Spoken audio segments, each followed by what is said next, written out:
morning, Ruby, Sigrid and Agnes. I hope you're all being well behaved and doing lots of exciting things over in Sweden, even though Grandma's not with you. However, there's lots of exciting things happening in the chapter that we're up to in Sophie Hits Six. And this chapter's called Beano. I wonder what that might be about. We'll find out.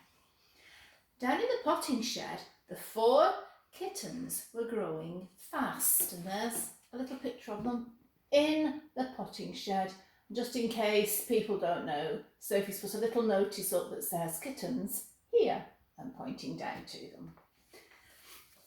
Though Sophie kept the door shut while she was at school, for fear that a fierce cat-eating dog should jump into the garden and gobble them all up, there was a small hole in the boards at the back of the shed through which Tomboy came and went at her pleasure. Sophie liked choosing names, and confident that the kittens were all female, like their mother, she had decided after much thought to call them, wait for it, Molly, Polly, Dolly and Holly. Those are girls' names, her father said. They're all girls, said Sophie. How do you know? I just do. Wouldn't it be better to give them names that sound different, her mother asked. Those all sound too much the same. It's easy to tell them apart, Sophie said.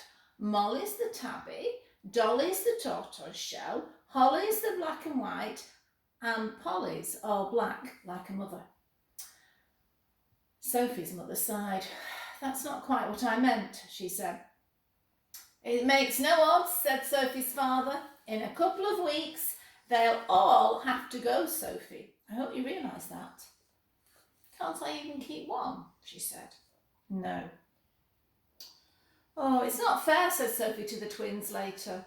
They won't let me keep any of the kittens. You've got Tomboy, said Matthew. You don't want 5 cats, said Mark. I do, said Sophie. While I'm waiting to be a farmer, I could be a cat breeder. If I could keep Molly and Dolly and Holly and Polly and they all had babies, I could sell loads of kittens and save up loads of money for my back farm. She pointed at her piggy bank, on whose side was stuck a notice. Do you remember what it says? Farm money. Thank you, Sophie. Well, they won't let you, said the twins. 2 weeks went by, and Sophie's father placed an advertisement in the local newspaper. 4 pretty kittens, it said. Good homes wanted. I wouldn't mind if only you were boys, said Sophie as she sat on the floor of the potting shed while the kittens played around her. But it's such a waste. Female animals are much the most important. Any farmer knows that. I don't know whether that's true. You'll have to ask your daddy or mummy or Ambien about that. And then she heard some voices. And in a moment her mother appeared in the doorway with a very tall lady. Ah, she said, here's Sophie with her kittens. Now, was it a boy you wanted or a girl? A queen, said the large tall lady, a female. These are all females, Sophie says. Can you tell? Of course, said the large tall lady. I've kept cats all my life. One of these is certainly a little queen, I can tell you that straight off, and she pointed at Dolly. How do you know, said Sophie's mother. Tortoise shell. Torts are always female. I don't know whether that's true or not, but it is in the book. Let's have a look at the other 3. Let's see now. You're a boy, and you're a boy. 3 little Toms. Oh, said Sophie glumly. So I'll take the tortoise shell if I may. Does she have a name? Dolly, said Sophie gloomily. And you're Sophie? Sophie nodded. Only one female, she thought, and she has to go and pick that one. So, how much do you want for Dolly, Sophie? Asked the large tall lady. There she is, see? About to hand over some money to Sophie. Let's see what Sophie asked for. Excuse me, said Sophie's mother, I can hear the phone ringing. I shan't be a minute. And out she went. Well, Sophie rubbed the tip of her nose. You know, when she's doing that, it means she's having a think. I'll say a silly price, she thought. And then she'll say, oh, that's much too much. And then she won't take Dolly. because Sophie really wanted to keep Dolly. £5, she said. The large lady produced her purse and from it she took a £5 note. That's fair enough, she said. I don't believe in getting something for nothing, and she handed Sophie the money. And when the woman had gone off with the kitten, Sophie's mother said to her husband that evening, I went down to the potting shed to comfort Sophie, and lo and behold, she'd flogged it for £5. Farm money, said Sophie's father admiringly, and still 3 kittens to go. However, Sophie was to find that other people were not so generous as the large tall lady. In the days that followed, the black and white kitten went to an old man who gave Sophie 20 pence. For your piggy bank, young lady, he said. And the tabby cat to a jolly couple who gave Sophie a nice smile and a pat on the head. Now, only the black kitten remained. Can you remember what the black kitten's called? I was just checking because she can't remember. It's Polly. Well done, Grandad. Grandad remembered. He's just mouthing the words to me there.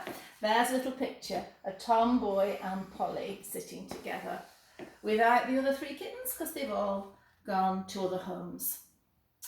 I wonder where you will go, my dear, said Sophie sadly.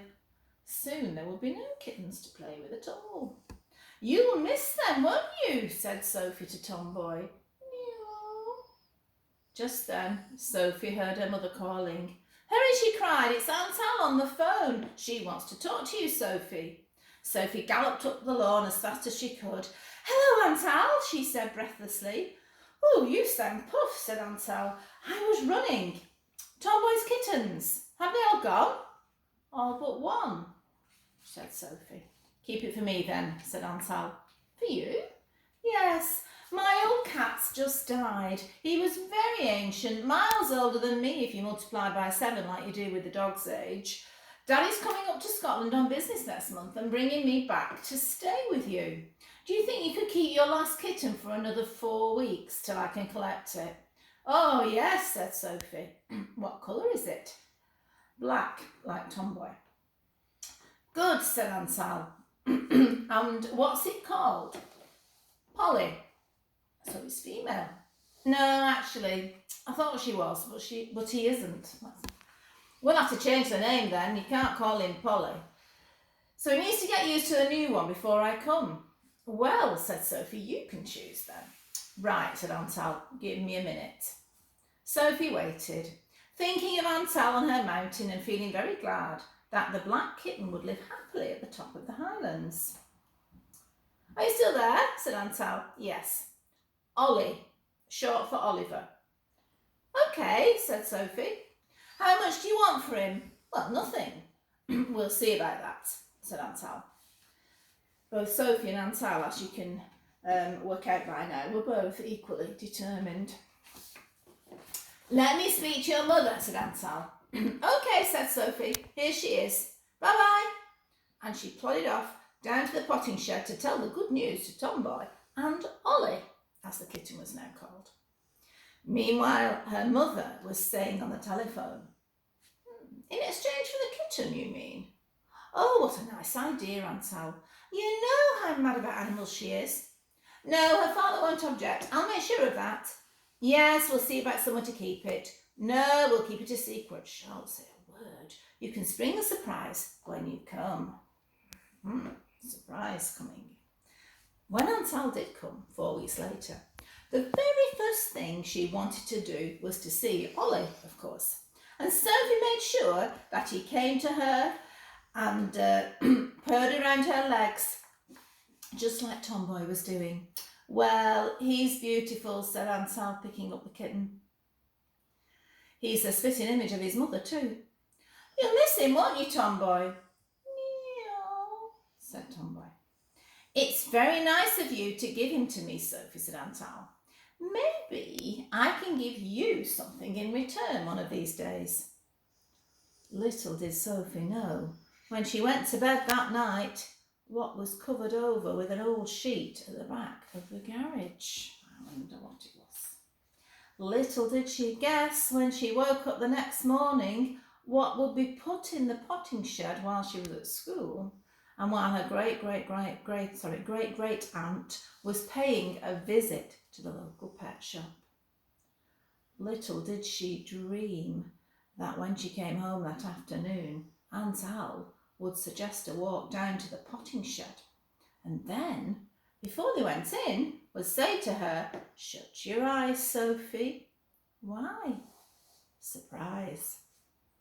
Sophie shut her eyes and felt her hand held by another one. "Okay," said Aunt Al, "you can look now." There, sitting placidly in a large new rabbit hutch, was a large new rabbit.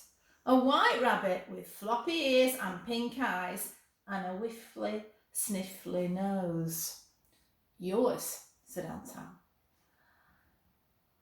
"Amazing," said Sophie, and she went to say hello to her new pet rabbit.